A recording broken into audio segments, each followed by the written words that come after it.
Good to see everybody. I have 3 minutes, so let me tell you a personal story. My son is 26 years old today, but he was born in 1984, and in 1984, my son, who is alive and well today, he was alive, but he wasn't well. My son was born premature. He was born 2 pounds, 1 ounce. My son eventually went down to 1.6, but while he was 1.9, the doctors called me into his office. The doctor said, Walter, you got 2 problems. One is the blood supply. We can't guarantee that the blood supply in our hospital in San Diego, California, was HIV/AIDS free. I said, Doc, that's no problem. My father and I became my son's blood bank, and we knew where our blood had been, so we guaranteed my son's blood supply.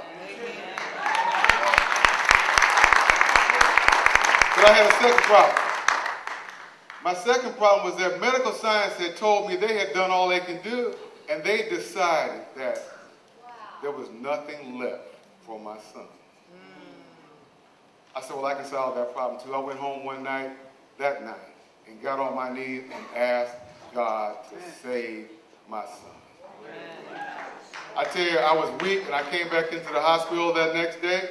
But as I was there, I was holding my son down to 1.9 in the palm of my hand. It was like holding a fork or a knife. 1 pound, 9 ounces. And I'm here to tell you, something happened. You ever ask God to answer your prayer and he didn't? Well, I had that experience. But when I got to the hospital and I was holding my son in my hand, God spoke to me then. God made it plain to me as I was not just looking at my son like I used to. When I first looked at my son, all I could see was the tubes, and all I could see were the bandages, and all I could see were the needles that were sticking in him. But this time, when I'm holding him in the palm of my hand for what I think is going to be the last time I'm going to see him alive, I start beholding my son. I see his hands. I see his fingers. I see his toes. I see his eyes. I see his ears.